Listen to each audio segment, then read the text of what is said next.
Hey guys, welcome to episode 2 of My Love Life Rebranded. I am so excited, you guys. I've been really pumped for this episode with my friends, my once upon a time business accountability partner, Dr. Nicolya Willams. Today we're going to be talking about finding yourself again, finding yourself after heartbreak, after divorce, after a breakup, becoming your true self. And so I think Dr. Nicolya is the perfect guest for this episode. We also have very similar stories.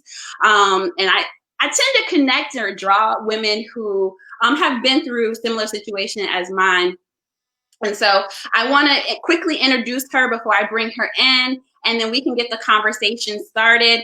Be sure to comment, share. Well, we can't share, but be sure to comment and interact. We want to get your questions, and we'll save time for the end to answer any questions. Again, this is a live experience for people who are part of the group My Love Life Rebranded on Facebook, and we will be repurposing these videos to go on YouTube and Instagram and different things like that. So you guys are getting a firsthand live experience. So please take advantage so we can answer your questions as well. So to introduce Dr. Nicolya Willams, she is a mother to two beautiful daughters.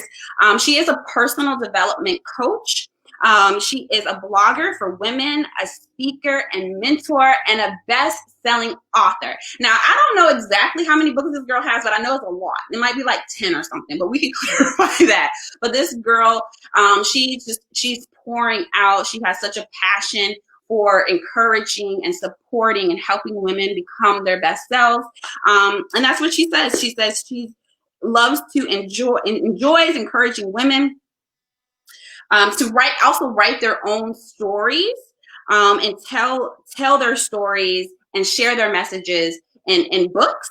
And she teaches them how to rediscover their own spark after divorce or a breakup. So let's not waste any more time and bring on Dr. Nicolya Willams. Well, hey, welcome. Yes, I'm so happy to have you. Thank you for agreeing to be a part of the show and just to share your wisdom with us. And so, again, this episode is all about finding yourself again, finding yourself after a breakup, after a divorce, after heartbreak. But before we get into that, I would just love for you to just share with us just an overview of who you are, your story, and why you do what you do. Yeah, sure. So I try not to make it into this long drawn out thing. So I'm gonna try to just seamlessly get there. But again, I'm Dr. Nicolya. Much like Aleda said, we connected through a course we took together, and we were like accountability partners. Yeah. And I'm just so grateful that we connected. I believe in divine connection. Yeah. I don't believe in coincidences, and because our stories are very similar, I believe that God drew us together. So I'm grateful for that.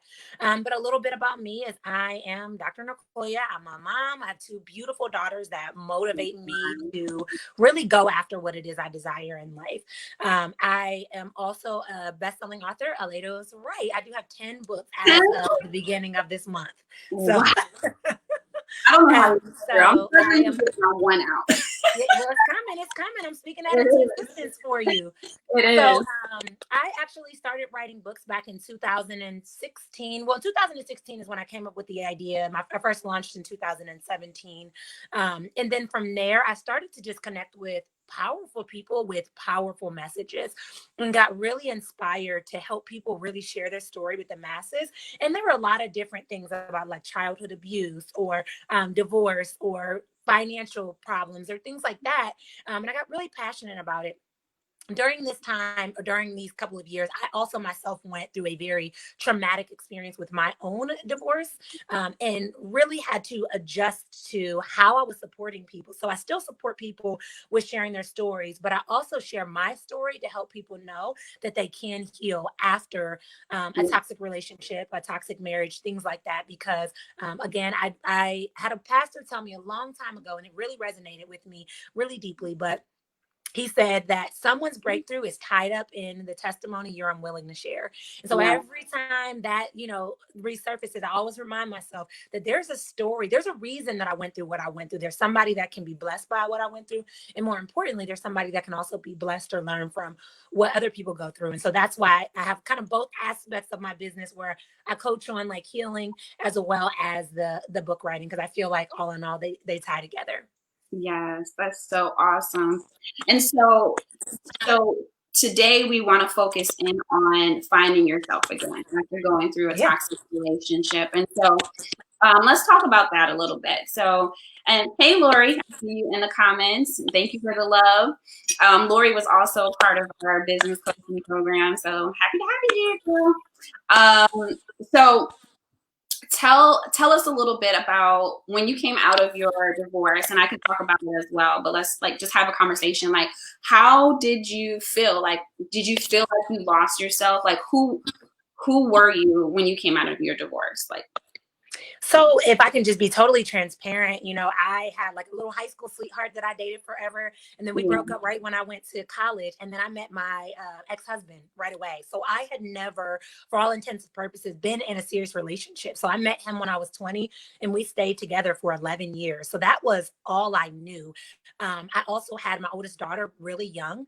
And so much of my identity was in that marriage, was in him in general, was in my daughter. And so I hadn't really taken time to identify who Nicolya was truly. And so when I came out of that marriage, I really didn't focus so much on what I was losing. What I was more scared of or focused on was feeling like I was walking around with like this scarlet letter D on my forehead. Like, here I am, I'm divorced, I'm a statistic, I'm young, I'm all these things, and that people were going to judge me or look down upon me, feeling like I hadn't tried my hardest, I hadn't dug my heels in, or whatever it may be. right. Once I moved past that piece of like the judgment and the stigma that I had really just attached to myself, that's when I started to say like, wow, like, who am I now? Like, that's when I got to that piece of it. So definitely that was something that I faced, just really understanding who I was.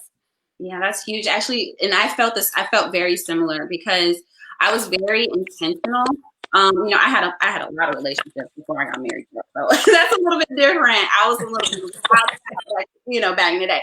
But by the time I met my ex-husband, I was getting serious about my faith and about really focusing in and starting to have a desire to get married, and I wanted to do things different.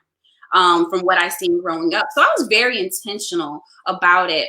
And then once I went through an experience and failed, I just felt like damaged goods. Like that, like divorce, I had the letter D for divorce, but I had the letter D for damage. So I just didn't feel valuable anymore. I didn't feel like anybody would love me or want me. Now I'm the single mother, I'm divorced, I have all this baggage because I went through financial struggles that I shared with you, and just different things that was all a product or result from my divorce. So yeah, and I had to like really just rebrand my whole life, like my love life branded. Like I'm really like in that process now of like rebranding who I am, figuring out who I am. Well, I figured it out. Now I'm like walking it out, Yeah. So I can totally relate to that as well. I love that saying, like rebrand it. So you had to take the original brand, rebrand it, and not only do you have to figure it out, but you got to walk it out too, which is that's huge. That's action. That action step is huge. Right, because like when you're married, especially in like my situation, we were public figures. Like he was a pastor, I was first lady. And so it was a very public situation, and so people know you as that. And so, I was the pastor's wife, and I was I still am a Christian, but that's how people knew me. And so now it was like, wait, I have to figure out who's a later by herself, like who am I? And I think part of the problem is I lost some of my individuality while I was married. And the result of that was not really knowing who I was before I got into it. Yeah. Can you relate? I totally understand that. Yeah. And so what would you say some of what was your process like getting back into to rediscover yourself? What did that look like for you? So to be really transparent, when I am a counselor, so I'm a certified licensed counselor, professional counselor, and so it's interesting because I also put a lot of stigma on myself of being like, man, I'm a counselor, I should really have this all together. There's no way I should have let this happen to me. There's no way I should have not seen this. And so it took me a really, really long time to confront the issue head on and recognize that I needed counseling. Now, here's the thing: I would get counseling for childhood issues because it was like, oh, that's out of my control. But I felt like anything I did in adulthood was a conscious decision. And so I dealt with this like embarrassment of wanting to get counseling. And then there was an added layer. There was a very just to be very transparent, my ex-husband lived a very secret life. And so once I found out about bits and pieces of it, it was difficult for me to understand how I couldn't have seen it. So it felt embarrassing to explain to someone else. So because of that, I really sheltered. I cut a lot of people off. Like I kind of boxed myself like my little turtle shell. I wasn't really telling my family what was going on. I wasn't telling my friends what was going on for just embarrassment. And if I can just again I'm being very, very, very I love transparent. it. Yeah. There was a season in my life, and I'll never forget this, but there was a season where I just was ready to end it all. And so I had gotten as far as like writing out a note to my daughter. So my youngest wasn't able to like read or whatever, but I was writing out a note to my daughters to just say like, apologize and just end it. And my mom had come over to take them, I think it was like to a fair or a festival, and she left, and I just was like, I was just confident. I was going to end my life. It was just going to be over. It brings me to tears this moment. But my mom came back because she forgot something. And I remember when she came back, my daughter ran in and she's like holding on to my leg. And she's like, I love you, mommy. And you're so pretty. And she just didn't even know what she was talking about. And in that moment, I was like, I recognized how far gone I was. And I was like, if I don't get help now, I don't know if I can turn it around. I don't know if there will be another chance. Like there's a Bible verse that comes to mind when I think of it, but it says there's no temptation beyond what we can bear, but when we are tempted, God will provide us a way out, right? And so in that moment, I felt like I was tempted, but I also felt like God gave me a solution and an answer to tell me that it wasn't over. And so that very day, I signed up for a counselor, and I vowed to myself, because I forgot to mention right before that, I had a counselor, but I wasn't honest with her. So like when I was going in, I would tell her like, oh, well, my marriage ended because, it wasn't healthy. But I wouldn't really go in depth about what was really happening. And so when I got the real counselor that I felt that I could be transparent with, I remember crying and just saying like, I'm getting ready to share something with you that I've never shared with anybody. Please do not judge me. Please do not think less of me. This is so hard for me to share. And it was, first off, I couldn't even get it all done in one session. I think it took like 3 sessions to even just tell like the backstory, right? Yeah.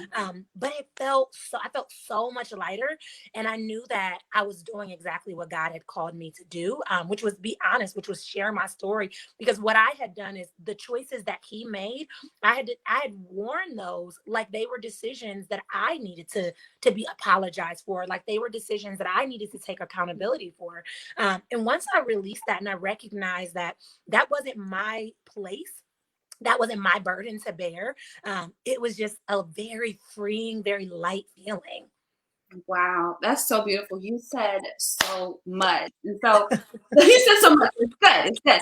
So like the first thing you said is like you were kind of struggled with going to counseling because you were actually a counselor, and then also with some of the shame and embarrassment that you've dealt with. And so that's very common. Like a lot of people struggle with counseling. There's such a bad stigma around it. And that's one of the things that I'm like passionate about, is like breaking that stigma. Like you're not crazy if you go to counseling, right? And we all have, different trauma and different, childhood wounds. And like you said, sometimes that shows up in our adulthood, Yeah. and it's nothing wrong with going to get help. So that is so powerful. And even as a counselor, you still needed someone else to talk to. And so it was the same thing for me. Like I went through what I went through. I was not opposed to counseling.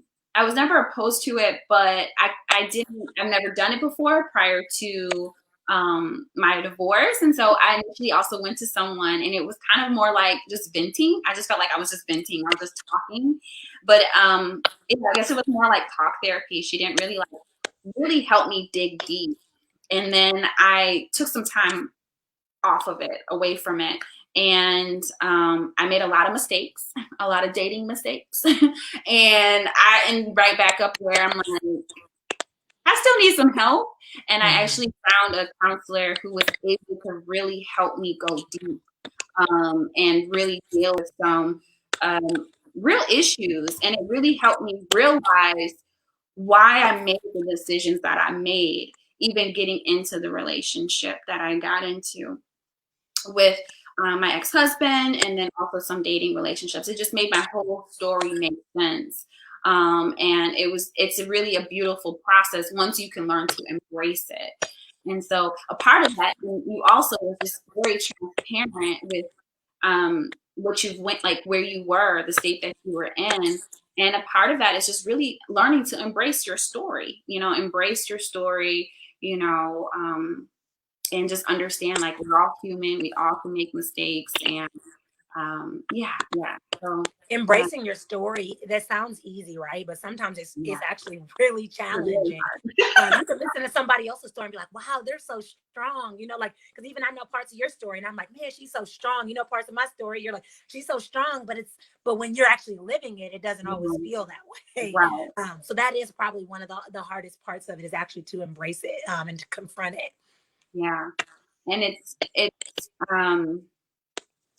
it's the pain, because it's connected to pain. And you probably can talk on that a little bit more as a counselor, but it's because you have to deal with the pain. And it hurts, right? And so there were times when I was going through counseling where I felt like an 8-year-old little girl again. Like, I felt like I was that little girl in the moment where I had some trauma, and that pain felt so real, and so a lot of times it's just easier to avoid it. And then what we end up doing is we create, I guess you could probably speak to it a little bit more, but the way I would process it and say it is, we kind of create, we cope, I guess, or like as coping mechanisms, and you're not really getting to the root of who you are.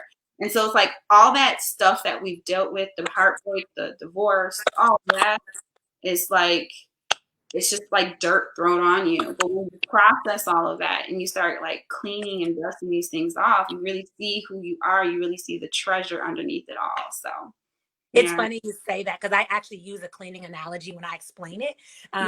When I work with my clients that are dealing with heartbreak, when they have those coping mechanisms, I always say, like, imagine you have a beautiful rug in your living room, and every time something painful comes up, you sweep it under the rug. You sweep it under the rug. Before you know it, the rug can only cover so much, and then it begins to seep out the sides. And that's what happens within our life, is that we have all these pain coming out of all these ways, and we act from a pain position when we don't even recognize it. But if we stop running from it, there's a lot of lessons.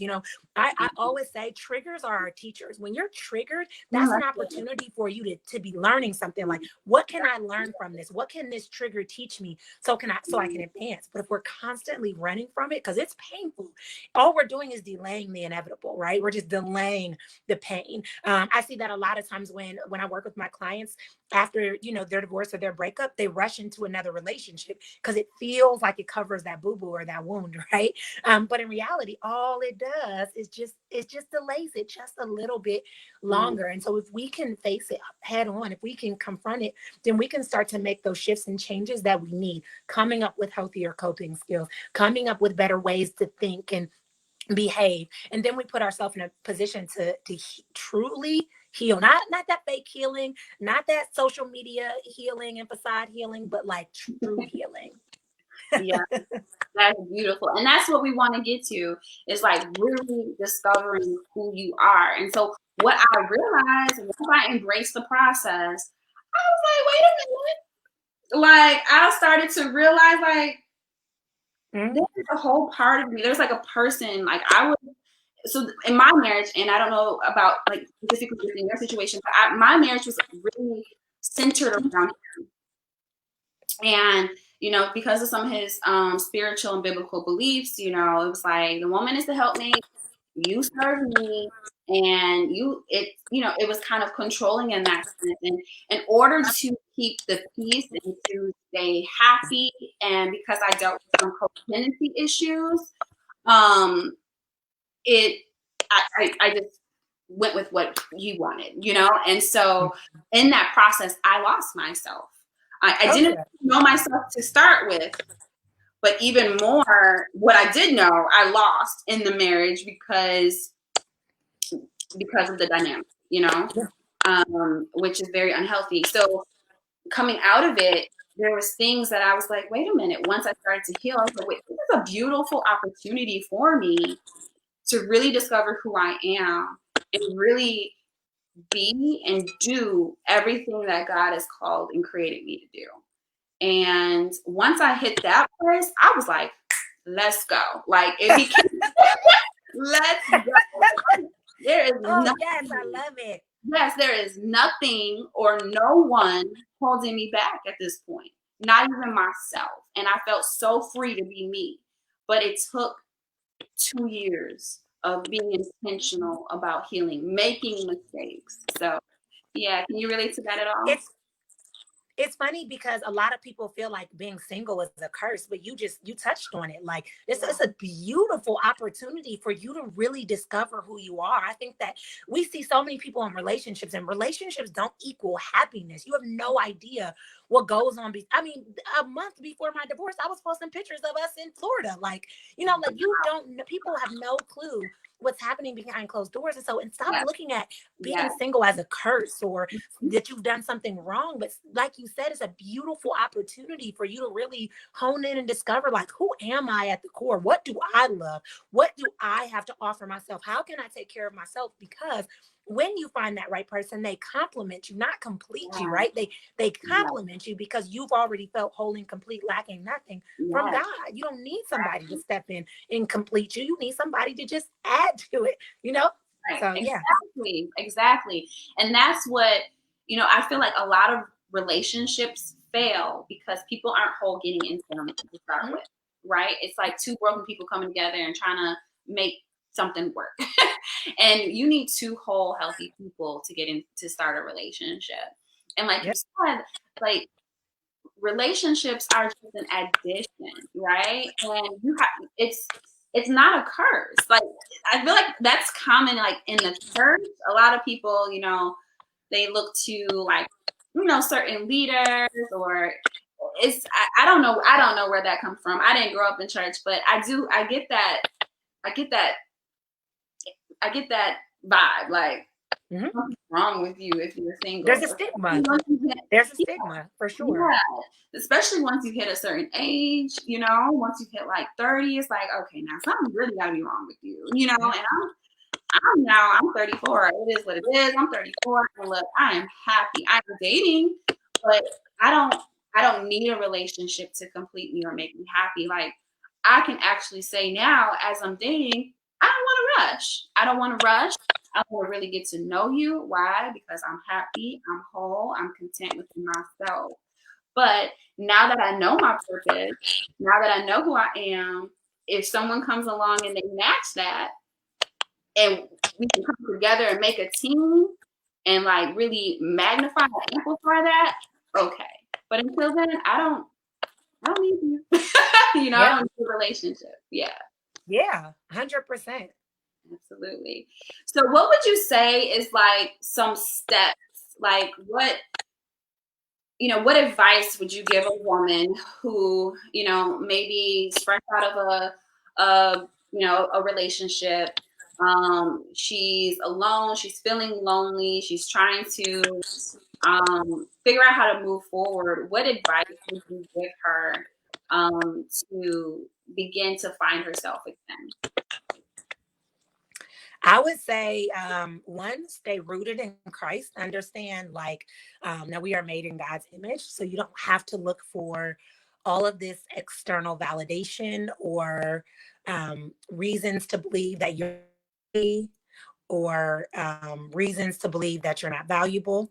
I would also say take some time to consider who you really are and like what you really want out of life, what you feel like your purpose is, what you desire to accomplish, that sort of thing. I think that one of the biggest things that I would say is not to rush, much like you said, Aleda, Yeah. not to rush into something else simply to try to make yourself feel complete, but to really slow down, be still in this season, allow God to speak to you in this season, and allow you to reflect on what you desire to have moving forward. Yeah. Yeah. And oh, I lost her. Oh no, Nicolya, come back. But yeah, what I was gonna say with what she was just saying, as far as being rooted in Christ and really knowing who you are. And a lot of times, because we can be so distracted by relationships, the drama, the problems. It's sometimes it's hard to just like be alone. I think she's coming back now.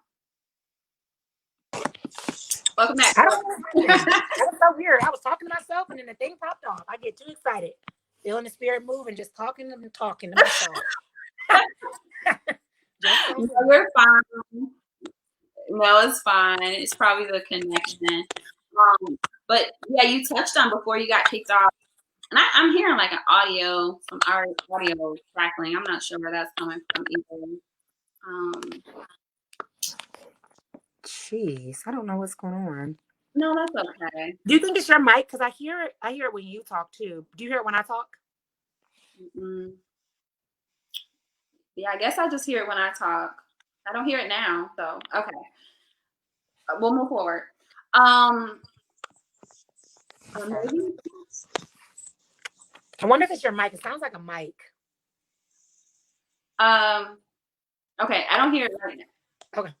It's weird. When you picked up the phone, I didn't hear it, but when you put it in, you hear it. I'll hold it. I will hold the phone. We'll make this work. I am having, listen to me, guys. When I tell you the devil has been trying to stop me from being here to share this, because I'm not usually this level, the level of transparency I had in the first 5 minutes is, it takes me a little bit to get there. And so I feel like the devil's trying to stop me.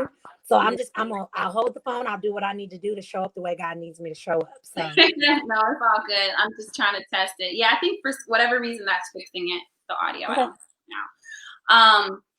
Okay, so something that you said before it got cut off, you were saying discover who you are. And I think maybe we need to take a little bit more time to break that down. Like, how does someone discover who they are? Now, we spent a lot of time talking about going through counseling and healing and kind of getting rid of that dirt. But sometimes, because we have so many distractions, and relationships can definitely be one of them, we don't actually spend time with ourselves.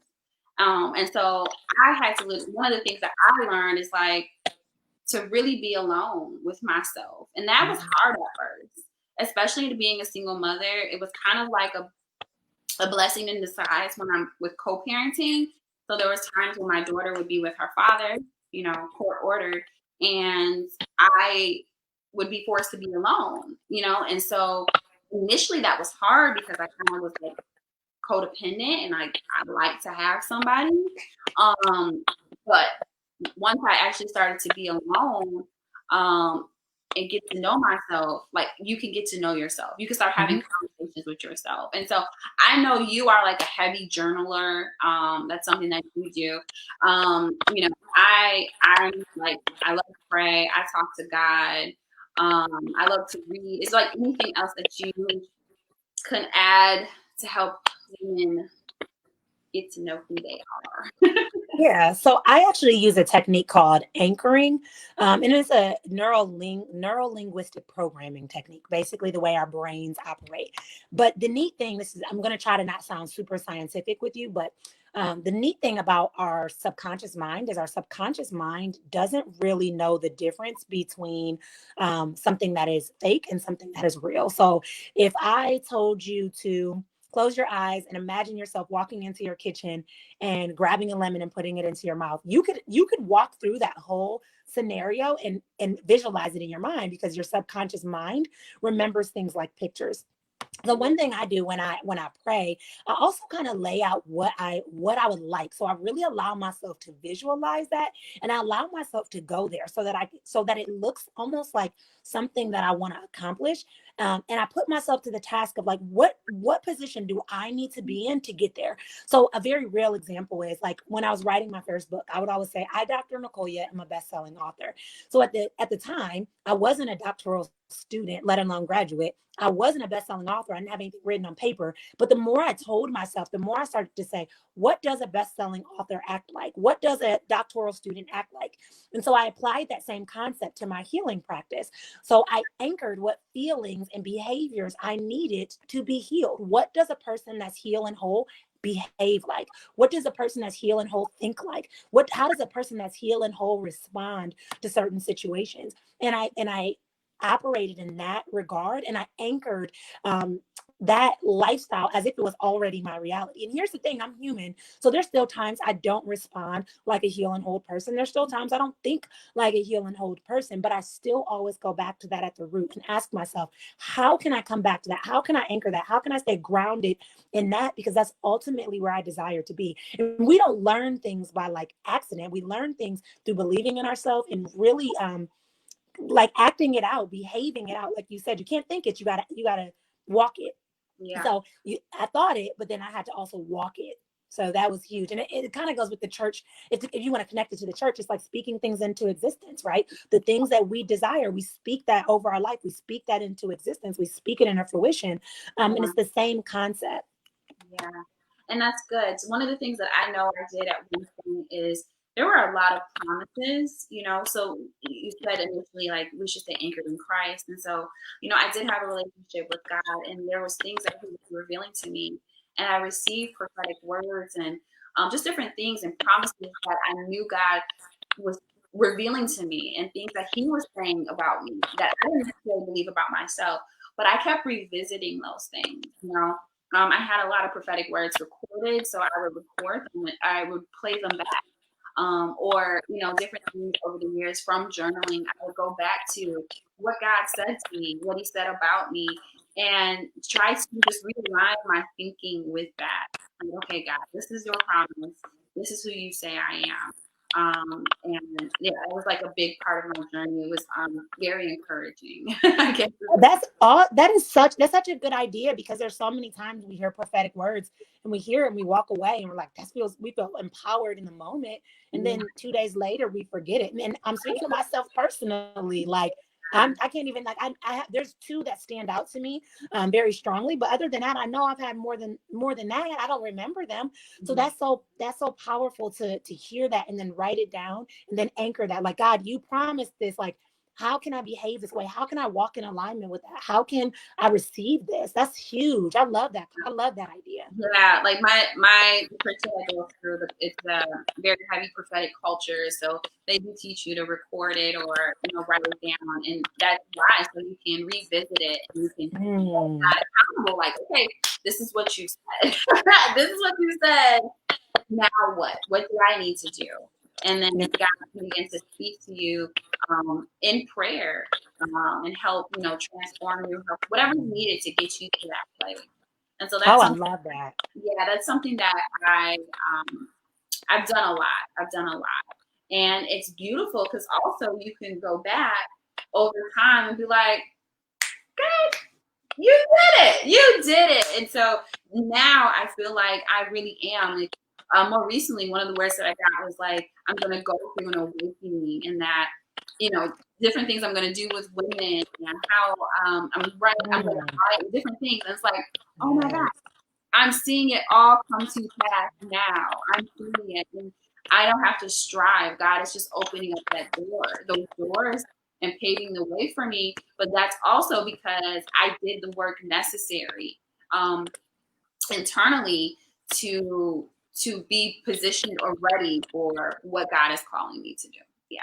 Oh my gosh, that's so awesome. Like, that's so awesome. And if nothing else is going to solidify your faith like that. If you hear somebody say something, speak something over your life, and you see it come to fruition, like that's how you know God is for you. Like, like, okay, God, like, yeah, there you are. You're really in the midst of this. Yes, yes. And even funny enough, like even with my divorce, there's things that God revealed to me while I was married that didn't fully make sense. And then after the fact, when I went back to it, it made sense. And it's like, oh God, you are God. You knew all along that I was going to go through this. You had a perfect plan all along. So what am I worried about? You have this thing under control, So, oh, it's so beautiful. That's so beautiful. So what else would you say? Is there anything else to really help someone become their true self? I really believe, yes, being anchored in Christ, spending time with yourself, doing the practical things like going to counseling, prayer, journaling, healing, listening to prayer, listening to prophetic words. I think I repeated something in there. Is there anything else? What about yeah. Oh, go ahead. For me, I also started practicing heavily with like self-care, like really starting to like just take care of myself and doing things that I neglected, that I wanted to do, down to cutting my hair. Oh, sorry, my computer just turned on. Sorry. So random. It's okay. Fitness, just really getting back to things that I love. Dance, I really like reggaeton, like Afrobeat music, and so you always share the best videos on reggaeton too. I'm like watching it, my body's moving. I'm like laying in bed. I'm like, Lord, what is the latest sharing tonight? Yes, and I feel so free to do that. Do that now and just be myself. So yeah. I would say I definitely would agree self-care is huge. I think a lot of times we have to recognize that there's a difference between self-care and self-love. Like self-care is a way to nurture yourself. Self-love is on a deeper level, right? So self-care is a great strategy. But one other strategy that really comes to mind is just surrounding yourself with the right people. Yeah. When I went through my divorce, I was around people that were single, but kind of like bitter about single. So they would always talk about how bad it was. And I felt like, oh my God, what did I just ask for? Like, I'm being cursed to ask for this. And it made me start regretting my decision and all these things. And then when I got connected with the single moms group at my church, it was life changing. Like it made like the single stuff not feel so over, especially the single parenthood.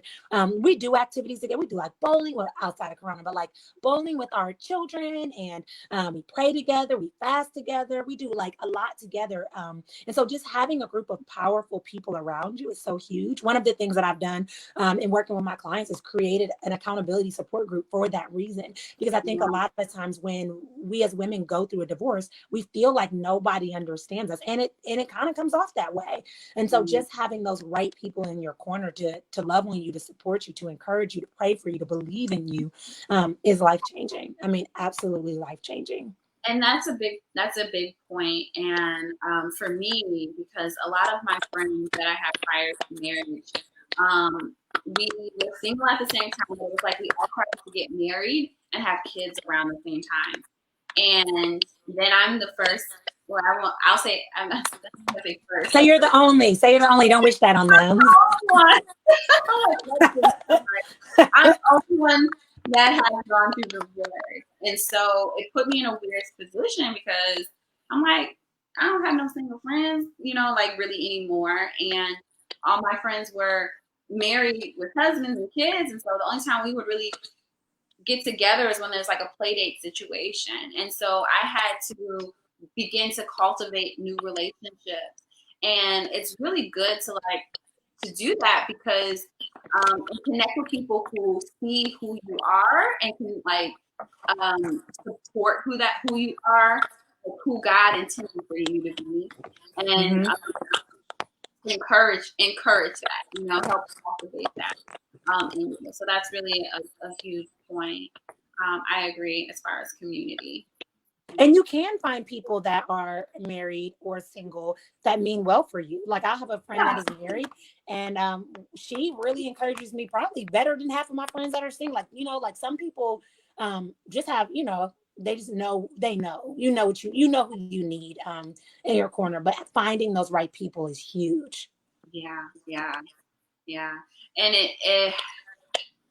because I and it's kind of, it might sound a little contradictory because I said, okay, spending time alone is important, but there's also there's an unhealthy side of that where you can isolate yourself. Yeah. And you can find yourself in depression or when you're going through a breakup or whatever. And so the community was very huge for me initially, to help pull me out of that. Right. You know, I depended a lot on my friends, and like my spiritual father was very helpful. And even my family at the time, you know, it was like holiday season, just going and just being around people that actually genuinely love you and Yeah. you. Yeah. I was gonna say, for me, you know, we're made to be in community, and for me, I went the opposite way. Like I told you guys earlier, I went into this like turtle shell because I was embarrassed. I didn't want anybody to know what's going on. If they did know what was going on, I want to answer no questions about it. So I went through this like very embarrassed phase, and I cut people off. And I think that that's where the devil really got to me, because it. You know, I already felt alone, but he continued to reinforce I was alone. And because I wasn't surrounding myself with the right people, I was alone. So it really kind of reinforced what I was feeling. But once I started to change who I was around, and getting the right people around me, it changed a lot. It changed a lot. Yeah, that's beautiful. It's beautiful. And like at this point in my life, it's like God has connected me with such wonderful people. Like in this process, I've met you. In this process, Yeah. I've met, you know, the person I had last week. I've connected with people that I knew, you know, a long time ago, but you know, now we're able to connect and build and dream together. And so it's really a very beautiful asset or tool, you know, your community to help you heal and really discover who you are. Oh, 100%. 100%. I couldn't agree more. Yeah. So is there anything else that, you know, we can encourage women to really become their true best self, find themselves again after a breakup? And in the meantime, I'm going to look at some of these comments. Yeah, I would say a Bible verse keeps coming to mind, like as we're talking, but it's God works everything out together for the good of those who love him and are called according to his purpose. Yeah. And that was a verse that I meditated on in the season, because sometimes in our life, it doesn't feel like anything makes sense. And it's like, God, where are you at in this season? What's even happening? But like Aleda, you mentioned, like there were times in your marriage that there were little nuggets and seeds dropped into your spirit that didn't make sense. But then when you got on the other end, you're like, oh, you know, it brings it all full circle. And so there's a reason that we all experience what we experience, but we can't cause it to we can't allow it to let us lose our faith in that experience, because I have had some of the craziest things happen to me. But when God brings it full circle, I'm grateful for it, right? I'm grateful for the provision. I'm grateful for the protection. I'm grateful for the lessons, the learnings behind it. And so if you're looking, if you just need that little bit of encouragement, I would challenge you to meditate on that verse. When nothing makes sense, when nothing adds up, that's what faith is. Faith is taking the first step, even when you don't see the whole staircase. One of my favorite quotes by MLK. But like sometimes it doesn't make sense, but we just still got to hold tight to that faith, hold tight to God's word, because his word is true. It's never void. Like we know it's true. So I encourage you to just meditate on that verse, knowing that that's not unique to me. That's not unique to Aleda. Like God works everything together for the good of those who love him and are called according to his purpose. We matter to him. He loves us. We're favored. And he cares about the way things come together in our life. Yes, and I love that verse, and it's so true, because I'm like, okay, God, I know you're going to work this together for good. And now on the other side of it, it's like, you really had this all figured out, didn't you, God? Like, it's kind of funny. Like, you had this all figured out. It almost feels like I almost had to go through what I went through to do what I'm doing now. It's like it rooted so much. Once I went through the healing process, it rooted so much passion in me, and that led or encouraged my purpose. Yeah. And so it's like now I'm able to help so many women. And it's like, God, he's gonna use your story, no matter what it is, no matter what you've been through, how ugly it is, you know, no matter what, he's gonna use that. And I'm like, wow, and I did not realize prior to going through what I went through how many women are hurting in private. you know, in their marriages or in their relationships, you know. And so when I started to just share my story a little bit, because I wasn't healed yet, just a little bit, I received so many private messages. Me too. Me too. Me too. Mm. It's like, oh God, I see what you're doing here. And it just birthed so much passion in me to help those women, but also help women, prevent women from going through what, you know, you and I have went through. And it's like, okay, use my story. I'm okay with it. I'm okay with what I Yes. do now. So yes, I love that. I love that scripture. That's what you guys asked in the beginning, like what I do, and I help people share stories for that very reason. Like to be able, there's so many people that could be blessed by that story that you're scared or embarrassed or shy about, Yeah, and so you just sharing that those little bits and pieces, and as you continue to uncover more and more, you know, throughout my love rebranded and everything else, like there's going to be even more people that you attract that need you, that need to hear your story, that need that encouragement, to need to know they're not alone. yeah, absolutely. And whatever it is, it might not even be the relationship part of your life. It could be whatever. Once you start going through the healing process, and once you really start to figure out who God created you to be, like who He intended you to be before the beginning of time, who He predestined you to be. Once you figure out that woman, and you can, He repurposes the pain. That's just a phrase I've always used. Like He repurposes the pain, and so whatever it is in your life, it's not gonna go fall void. You know, it's going to be a blessing to someone else. So it's Yes, beautiful. yes. So there's a lot of women who commented, saying that they relate and they really appreciate, our transparency. Oh, thanks. Um, Like that's uh, awesome. yeah, one woman. I'm sorry because some people, the names aren't, showing up. She says she's an ordained minister. What I do for a living. The shame of not being able to make the relationship work kept me in it far too long. And so, yeah, That was me. That was me. I kept digging my heels in because I didn't want to say, okay, why? You know, all the women in my family were single parents and single moms, and I didn't want to be another single mom. I didn't yeah, want to be another statistic. I didn't. Well, my mhm, kids grew up in a single parent household, so I kept digging my heels in, and I kept feeling like this harder I dig my heels in, the more it'll work, right? And it was never enough, and you yeah, can't. No matter what you do, if it's not men, it's not meant, right? yeah, So I can definitely relate to that piece, and my heart goes out to whoever posted that, because I totally relate to that. yeah, yeah. And the same here. You know, for me, it was, I probably would have stayed in the relationship. I was discarded. You know, he left me, but I probably would have, even though I wasn't happy and it was dysfunctional, I probably would have stayed in it forever just because, you know, this was quote unquote the dream that I had, or because of my children, Mhm. and also wanting to do things, so desperately wanting to do things different. Like you, I grew up in a single parent home. I didn't really grow up around healthy relationships. So Yeah. I just wanted things to be different. Um, and so if I wasn't discarded, I probably would have ended up staying in it. And I think that's very common. And I so, think I think you should speak to that, just like little dropping little nuggets, like in another show, because I think that more people need to talk about that piece of the relationship too, and like the ramifications. I don't personally, I didn't go through that, but I have a lot of clients that speak to that, and I think that most people don't share that, and your transparency around it, even when you and I have had private conversations, has been so powerful. And watching your healing journey of being able to say, you know what, I am valuable, that is someone else's loss, and not oh yeah, really taking that on as like it's your burden to bear. And I think more women need to know that. So just a yeah. little nugget I'm dropping. Sorry.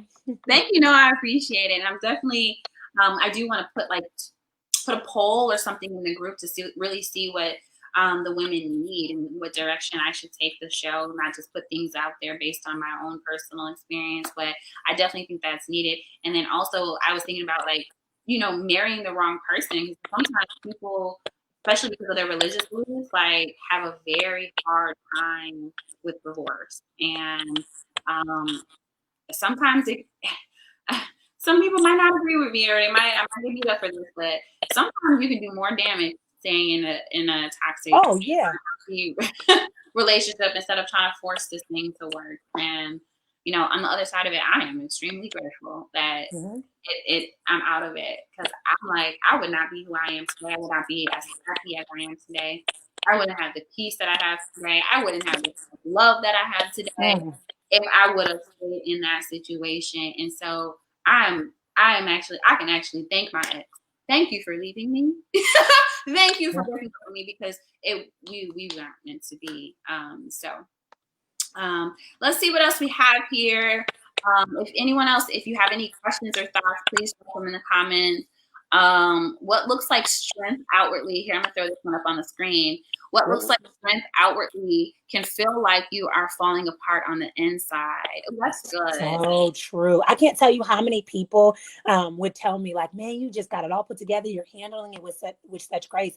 And I really was falling apart on the inside, because I think sometimes as women, we put on this facade, especially in the social media day and age. We want to match everyone else's highlight reels and seem like we're doing okay. But you know what I learned in the season of my divorce?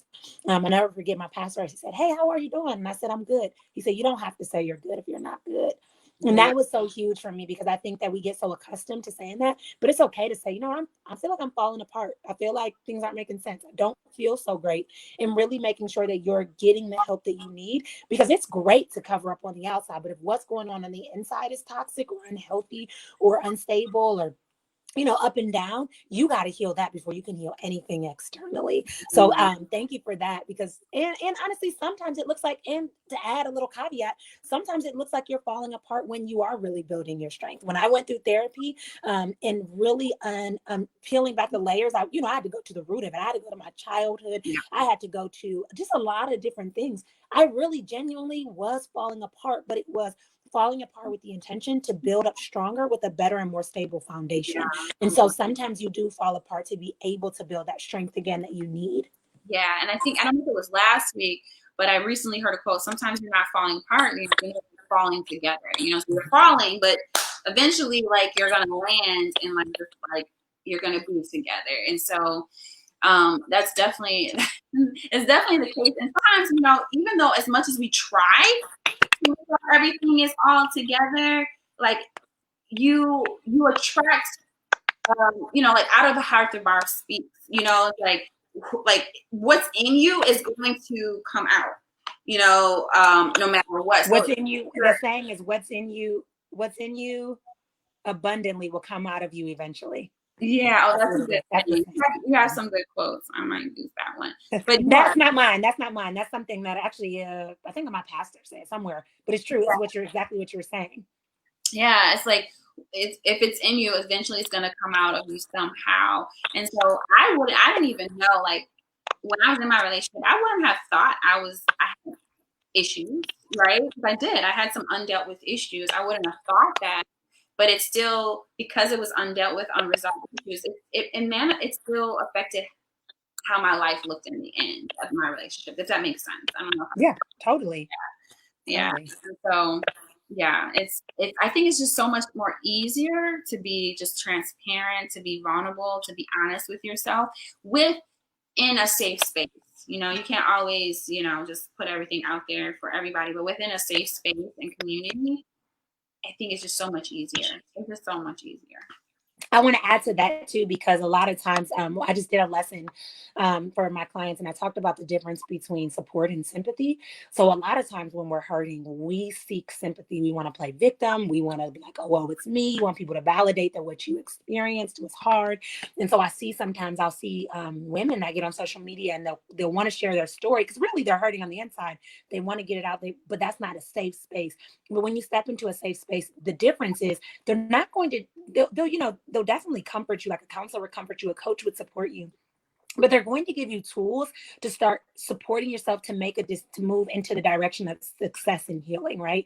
Not just, oh, well, it's me, or, oh, I can't believe he did that, or all these things that are just reinforcing the sympathy that you're looking for, instead of really the support and strength that you actually need.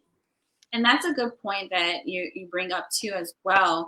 One good thing, or one important thing in your healing process, really becoming yourself, is just learning to take accountability for your life, and not like pointing the blame, or really dealing with any victim mentality, because you'll just end up saying, you'll end up staying stuck, and you'll keep just it, I guess, ruminating on what someone else did or what went wrong. But when you learn to take accountability, even if it, like for me, things that happened in my relationship, it was wrong. Things that he did was wrong. But I had to still take accountability for whatever my part was in it, or even the fact that I allowed myself to get into that situation and I ignored red flags. So whatever it is just take accountability, which is a huge part. Otherwise, you can kind of end up being stuck. 100%. Yeah. So it doesn't look like there's any more questions. Let me go back and look here. This looks like that's it, definitely. Okay. So, Nicolya, thank you so much. I want to ask you 2 more questions. And I think I'm going to flow with this at the end of every show, but can you share with the audience, what is your personal definition of love? Oh, that's a loaded one. The first thing that dropped in my spirit was unconditional, right? When I think of love, I think about the way that Christ loved us, even when we didn't deserve it. And he got on that cross and he died for us before he knew us, even knowing what we would do. So I think about unconditional. I also think of my children. So I love them in the morning when their breath stinks, when their hair is not done, when they drive me crazy, when they're cute and cuddly and all of that. So I think about love being like something that where you would put that person up before yourself. And Christ really put us before him in the sense that he died for choices that we were making.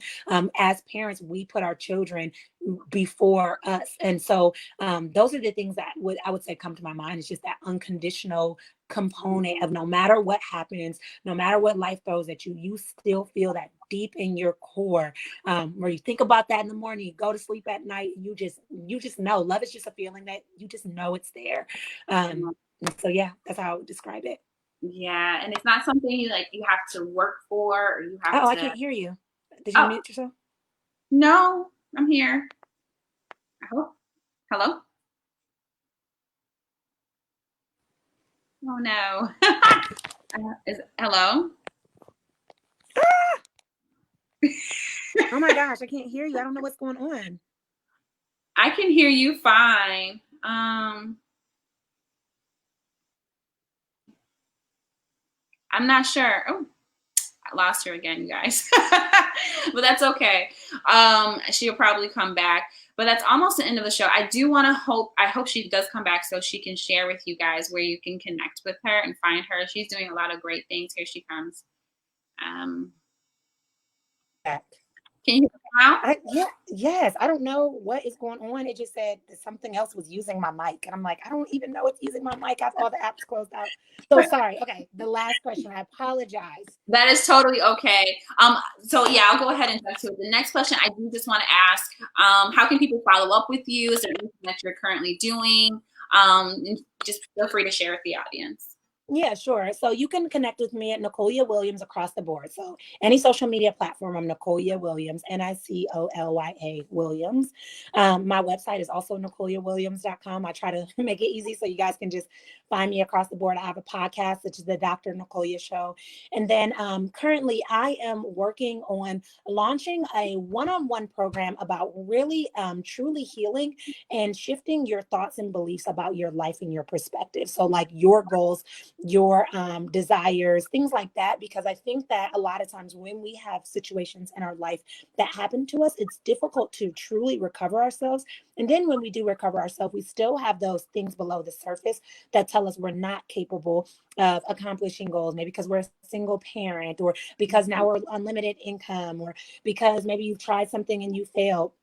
But part of my testimony is that I have been able to not only recover myself and reclaim my life after divorce, but to really be able to start something that I never would have seen happening, just being able to build a business around it, being able to change people's lives. And I want to help other people do the same. And I know Yeah. that other people have big goals. They just need the tools to be able to get there. So if you have that big goal in mind that you're ready to accomplish, you're looking for the tips, the strategies, like how to be productive, how to implement, how to really set goals that you can accomplish, how to understand your purpose, like all of those pieces.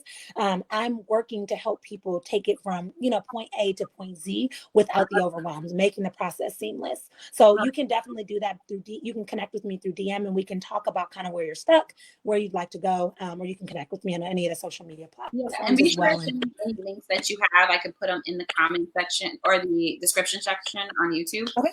And then also, I do have I'll put it in the description as well, and then also drop it in the group. I do have my ebook, How to Find Yourself. It's actually a guide, How to Find Yourself, which is specifically today's topic, the topic of today's show. And that is free for you as well. So, all right. Thank you so much, Nicolya. This conversation, in spite of the technical difficulties, it's all good, girl. This conversation was great. I appreciate you coming on the show and just sharing your wisdom and your story and being transparent. I just love it. And I'm just excited to see where God is taking you and the impact that you make in the world. So, Oh, thank you. Thank you for having me. I'm excited to be here. And I was glad to be able to hear parts of your story as well. And I hope everyone has an amazing, amazing evening. all right. All right. Bye, guys. See you next week. We have another amazing guest for you. All right. Bye-bye. So.